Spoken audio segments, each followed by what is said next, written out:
What's going on, guys? I'm Gabby Barker, and you are back for round 2 recap of the Texarkana WAPT tournament.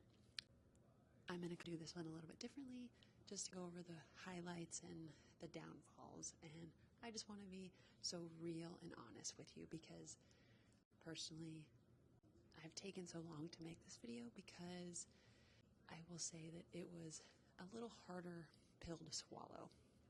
And I hope that you can feel this and the sincerity, me being genuine about what I feel had happened in this second round. So here we go. So this time I'm going to do a little bit different. I am going to go through some bullet points I think that you guys would enjoy to hear. Here we go. The course is Texarkana Country Club.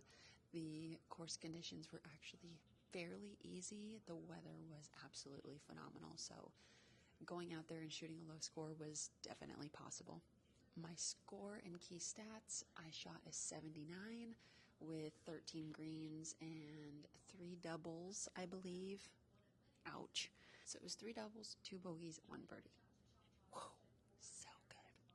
So the biggest takeaway that I would say from this tournament is that I had went out there with the best intentions, going out there and just playing my game, sticking to my game plan, and whatever happens. But there was a specific, well, I would say that there was some things that I had to overcome. So the very first hole, I had a decent drive and I hit the sickest shot on the green. I was totally, let's rock and roll, right?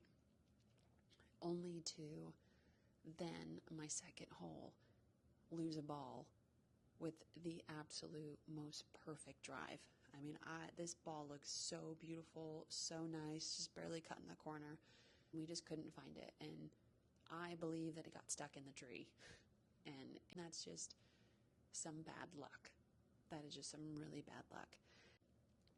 I started off after 2 holes at 2 over, and here I am in my head thinking, man, here we go again. Here's the roller coaster ride. But then I'm thinking, you got to keep fighting. You got to keep pushing. You can still do this. You can birdie a couple holes coming in after this 9 and get back into it. So I did just that.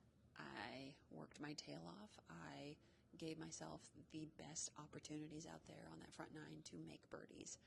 And I did just that. On hole 8, I made a birdie. I'm 1 over after 9.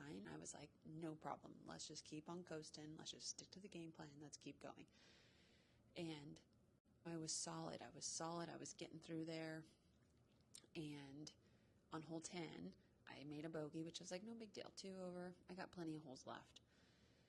I just kept pushing, right? Just kept hitting the ball down, putting the ball down, hitting it where I want to. And there was one thing, this is where the turning point happened, and it was on hole 13, one of the holes that I doubled. And I hit a beautiful 8-iron on this par 3. It just happened to drift too far left with my draw. I almost couldn't find it. It was on the back edge of a bunker in some thick grass. And previously on the hole before, I hit a beautiful 3-wood into the same thick grass just short of the green. I had to like chop it out of there. And so I'm sitting in this grass on the par 3. Almost not findable because it's about 8 inches under the top of the grass in some very, very thick Bermuda. In my head, I'm thinking, seriously, we're going to do this again? You're going to get some bad luck. You're going to have to just try and fight your way out of it and figure it out. And in my head, I'm thinking, why do I have to keep figuring it out? Why do I have to keep battling in ways that shouldn't be happening? So I was just going through this mental spiral. So I ended up taking a double out of there because I had to hack it out, which flew over the green. And I mean, long story, it was just like I was just almost fed up with it. My brain on that, during that whole time, was just like, Gabby, how much are you going to put yourself through? How much are you going to have to keep pushing? I just buckled up, went out there, played a couple more holes, and then 2 holes later, another bad lie happened. And I think that's when it was just like, Gabby, you're not going to make the cut, so just get it out of here. Let's get this round over as fast as we can and move on. And I think that's where my reflection is going to come in. So this is the reflection. I feel like for so many years, if you've been following along, I haven't made very many cuts. For so many years, I've just looked at these situations as bad after bad luck. And I think from here on out, the outlook for me is going to be, it's just a test. Let's see if you can get yourself out of it. Let's see what you can do. Let's overcome this. Give me something hard to do. I'm going to pull it off. It's like when you're staring at a shot that's almost impossible, you pull off the impossible.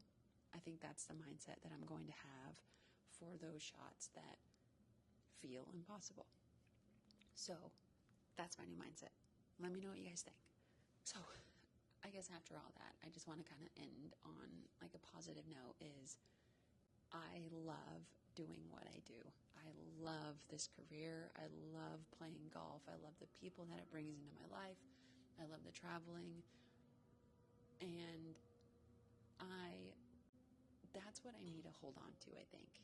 I need to really hone in on, I get to do this. And I get to have fun at it. And I don't have to show up expecting bad luck to happen. Not everything's going to be perfect. Not everything's going to be positive. But I'm going to try my best. And I'm going to finish the day, finish the round, knowing that I gave my utmost 100% effort. If I didn't do that, maybe I can be upset with myself. But if I go out there knowing I gave it my full 100%, that's all I can ask for. So there's my whole mindset change. So what I'm going to be working on from here on out is stick to my game plan, have some fun, be as positive as I can be. When I'm in those bad positions, it's almost, I'm going to look at myself as a test. Can you hit this flop shot over a bunker with only 3 feet to work with? I don't know, something like that. There's my genuine recap of round 2. That was upsetting and sad.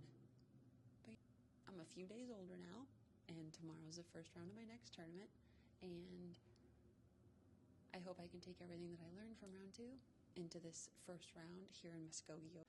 So let's get after it.